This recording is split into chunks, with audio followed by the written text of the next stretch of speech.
हेर्दै मात्रै छ गरेर हुन्छ ए काम त्यसै देख्दैन अब राम्रो देखिहाल्छ नि त्यो ह्यान्डसम साँच्चै भाइ छ जाडो त्यहाँ हुँदो एउटा रहेछ होइन ह्यान्डसम भाइ छ उता अनि यता ह्यान्डसम छ अनि तपाईँ ब्युटिफुल आफै अनि सकिगयो नि कस्तो जाडो हुन्छ नि त्यो निकोले खान्छ बाटो लजुनको सुटिङ भएन भाइ यहाँ तिमीहरूकोतिर अचम्मै है हाम्रो त्यस्तो मर्ने गरी अघि गर्मी थियो अहिले हामी यस्तो अस्ति अस्ति बाटो लजुनको अनमोल केसीको क्या अस्ति हामी आउँदा त्यहाँ सुटिङ हुँदैछ कि यहाँ सुटिङ हुँदैछ त्यो पारी उसको चाहिँ भयो यहाँ 12 गाउँ 2 फेरि बन्नु थाल्यो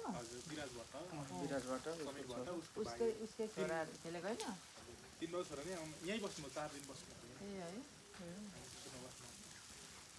फेरि पछि यो रिसोर्ट निकाल्ने गरी पछि अर्को लटमा आउँछु भन्दै हुनुहुन्थ्यो त्यति बेला चाहिँ यहाँ उयो उसको लेकको थियो अनमोल दिदी त भर्खरको भयो नि कति ज्ञानी छ है म एकदम ज्ञानी राम्रो मेरो लाग्छ छोरा पनि त्यस्तै ज्ञानी हुन्छ कि दिदी पछि हुन्छ तपाईँको झन् 70 लिम्बू कसले भन्छ 70 बाउलाई जिताइदिन्छ नि स्याल स्याल होइन हुडार होस् राई होइन हजुर राई होइन हामी राई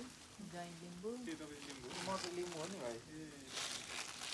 लिम्बूलाई यार खरानी बनाइसक्यो नि यार राईहरूले यार राईहरू कडा हुन्छ अरे ठिक छ हस्त लिम्बू हौ होइन मैले त म त अगाइसकेको हस्त लिम्बू मासु खानु ठिक छ हामी त अगाए पखेटा खानुपर्छ एउटा एउटा म चाहिँ एउटा मात्रै खान्छु यो खान्छु म सानो त्यति सानो के खुवाइ भयो बफेलो विङ त्यो चिउरा त नान अब अलिकति अमन हुन्छ त्यो चिउरा खाइ त अगाइ हाल्नुहुन्छ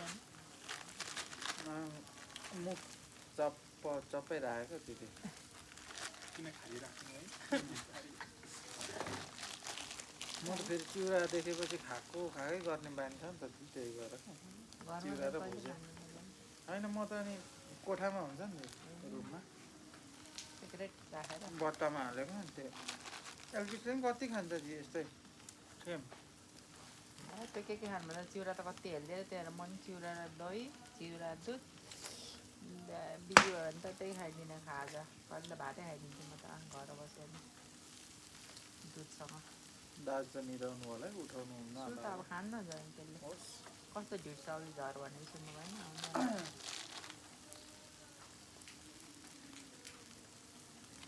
डेढ वर्ष भइसक्यो भाइ हजुर त्यस्तो भयो कस्तो शीतल ठाउँ चाहिँ आनन्द है हजुर मान्छे कसरी त्यहाँ भन्दैछ है मान्छे प्रायः त्यहाँकै हुन्छ आज 51 हुन्छ अहिले हामीले फोन गरेर कोटा त उयो छैन बिल्डिङ सब प्याक छ यता मुनि पनि उयो छ क्याम्पिङ बस्ने हो होइन रुमै छ यो मुनि रुम छ यो छ नि यो ए यहाँ मुनि रुमै यो पो छ मुनि यो हामी बसेको मुनि रुमै छ ए यो त छट हो हजुर त्यो अन्डरग्राउन्ड छ हजुर अन्डरग्राउन्ड त मलाई अन्डरग्राउन्ड मन पर्दैन भन्ने माथि परेको यस्तो मुनि मुनि त सुत्नै मन लाग्दैन फेरि मलाई पनि खासै यस्तो मन मुनि पर्दैन तर मान्छेहरू प्रायः मुनि मन पर्छ मुनि बस्छ प्रायः कतिजना चाहिँ हो म त मुनि त मनै पर्दैन टप मनपर्छ मलाई चाहिँ एकदम टप माथि माथि के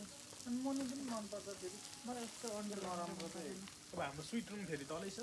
ए हो यो हरियो त्यो दुबो छ नि त्यसकै मुनिसँग के विशेषता हो त्यसको त्यो बाटो छ प्राइभेट टिभी बाटो रुममा ठुलो छ उतलको दुधु उतल त्यो रुम छ त्यो लाइट बलिरहेको छ कति पैसाको हो भने म त त्यस्तो सिङ्गला बसाउनु त राजी राखेन बनाउनु यस्तो मजाको डरले हाम्रो केटाहरू यही आएर बसेको थियो अरे त दिदी त्यही भएर त मलाई यहाँ थाहा भयो त तर म त्यस्तो कोठामा अस्ति हामी त बसेको मैले त्यस्तो एकान्तमा त मनै पर्दैन मलाई एकदम डर लाग्छ त्यही भएर अहिले म त कोठा चाहिँ तर त्यो हुँदाखेरि मलाई डर लागिरहेको थियो यो त राम्रो पाएको थियो त्यो त बोसो भएर त्यस्तो भएको रहेछ नि हामी चलाउनु पनि सकेन नि त पासा भएर हामी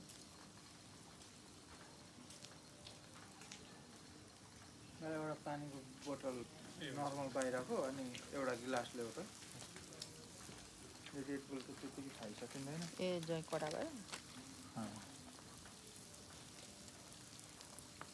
त्यो भर्खरको केटाको दिदी होइन 1.5 वर्ष भइसक्यो कडा छैन दिदी मेरो कडा नि पारुले बनाइदिएको एउटा काँदी लाउनु राम्रो तर तपाईँको त्यो नवग्रह के नव त्यो अघिको दिदी नव स्टोन हो त्यो त्यसको भित्रीको स्टोन नै सबै झरेको जस्तो फेरि बनाउनु कहाँ बनाउँछ लगाउँछ नि म त तपाईँले भनेको कुरा मलाई एकदम उयो विश्वास गरेर नि तपाईँ गाडी चलाइरहनुहुन्छ नि म कडा पनि लाउनु अरे भनेर कडा लाएर हिँडेर आज त्यहाँ दराज खोलेको कडा भेटेर भेटेर हिँड्नु ए लाउनु नि त नखोल्नु लाएपछि होइन यही लाउँछु नि लाउनु त त्यसो गर्दाखेरि निस्किन्छ मैले नि चेन्ज गर्छु अलिक ठुलो लाउँछु भन्दा भन्दै त्यत्तिकै भयो मैले सोल्टिन्थेँ आज अघि काठमाडौँ गइसक्नु भयो तपाईँले टिकट काट्यो भने सोल्टिनको भयो साइली दिदीको त हो साइली दिदी बिरामी हुन्छ भन्नु नि त म त अनि साइली दिदी हो बिरामी नै हुन्छ अब छोरा छ उता कान्छा एउटा छोरा छ नि त दिदी अर्को छोरा उसको छोरा त होइन उसको आमाजुको छोरा हो होइन तर उनीहरूले छोरा बनाएर लगेको डकुमेन्ट उसैले मेरै छोरा हो भन्छ दिदीले कसैलाई दिँदैन कत्रो छ सानैमा लगेको सोल्टिनीको कत्रो छोरा एउटा मात्रै छोरा छ नि दिदी आफ्नो चाहिँ एउटा मात्रै छोरा आफ्नो त एउटा मात्रै त्यो चाहिँ दिदीको छ उसको आमाजुको छोरा हो तर उसले सानैमा लगेको क्या मेरो छोरा बनाएर मलाई दे भनेर लगेको दिएको चाहिँ होइन जस्तो लाग्छ मलाई नदी कसरी लाने त दुईटा भन्नु नि त म त दुईटा त्यो केटालाई चाहिँ उता विदेशमा दिदी आएको त 2 महिना जति भयो नि त अनि आमा बाबु छैन आमा बाबु बेगर केयरलेस भयो भनेर एडप्ट गरेको भन्नु लगेको होइन होइन छोरा छोरा त एडप्ट गर्नु पाउँदैन न त्यस्तो एडप्ट होइन उता विदेशमा क्या स्कुलमा आमा बाबुले हेरचाह गरेन जस्तो छ भनेर चाहिँ अलिक केयर भएन अरे अनि चाइल्ड केयरले उठाएर लग्यो अरे क्या कहाँ विदेशमा अहिले सोल्टिन बसेको ठाउँमा चाहिँ त्यो नानीलाई अनि सोल्टिन इमर्जेन्सी गएको अनि त्यही भएर 2 दिन भयो 2 दिन कि 3 दिन भयो अरे अनि त्यही भएर दिदी जानु आँटेको क्या आमा चाहियो अरे कति वर्षको छोरा एल्भिस भन्दा सानो होला अलिक 1.5 वर्ष 8 वर्ष त्यस्तो त छोड्नु पाइँदैन नि त अनि उसको त त्यहाँ ऊ करन जाँदाखेरि दिएन अरे करनलाई कसले भन्छ त नभने त थाहा पाउँदैन नि फेरि के को दिदी रातभरि खोजेको अरे अनि रातभरि खोज्दाखेरि भोलिपल्ट मात्रै थाहा भएको अरे रातभरि खोज्दा नभेटाएर भोलिपल्ट खोज्दै खोज्दा कता हरायो भनेर नि स्कुल जाँदा स्कुलबाट आएन अरे अनि स्कुलबाट नआएपछि खोज्दै खोज्दा रातभरि खोज्यो अरे अनि त्यस्तो पनि गर्दो रहेछ अनि यसको केयर पुगेन भनेर आएर घरबाटै उठाएर लगेको त्यही भएर त इमर्जेन्सी जानुभएको म त अनि कसरी जानु भयो आज गएर भन्छु अस्ति जान्छु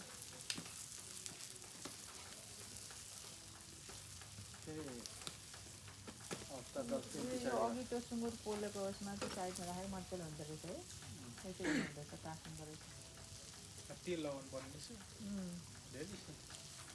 त्यो बोसो पोलेकोलाई साइडमा हालेर मजाले हुँदो रहेछ उसिनेको हो त होइन होइन उसिनेको त्यसलाई माइट गरेको हुन्छ त्यही त्यो सबै कुराहरू हालेर मर्ने मात्रै उसिनु त उसिँदैन सुँगुरको मासु त उसिनेको हो उसिनेको होला पाक्दैन भनेको सुँगुरको चाहिँ मजाले पाक्नुपर्ने हो बारीमा त यो अरू भन्दा नि पाक्दैन रहेछ यो चाहिँ हेर्दा मात्रै राम्रो रहेछ कि मलाई यो चाहिँ ठिक लागेन तेल दलेको भए हुन्थ्यो तेल दलेको काट्नु लगाएर चाहिँ लगाएको भएको रहेछ तेल लगाएर काटिदिन्थ्यो तेल आएपछि अब त तेल लगाउनु भएन होला है अब त काटिन्न होला नि त अगायो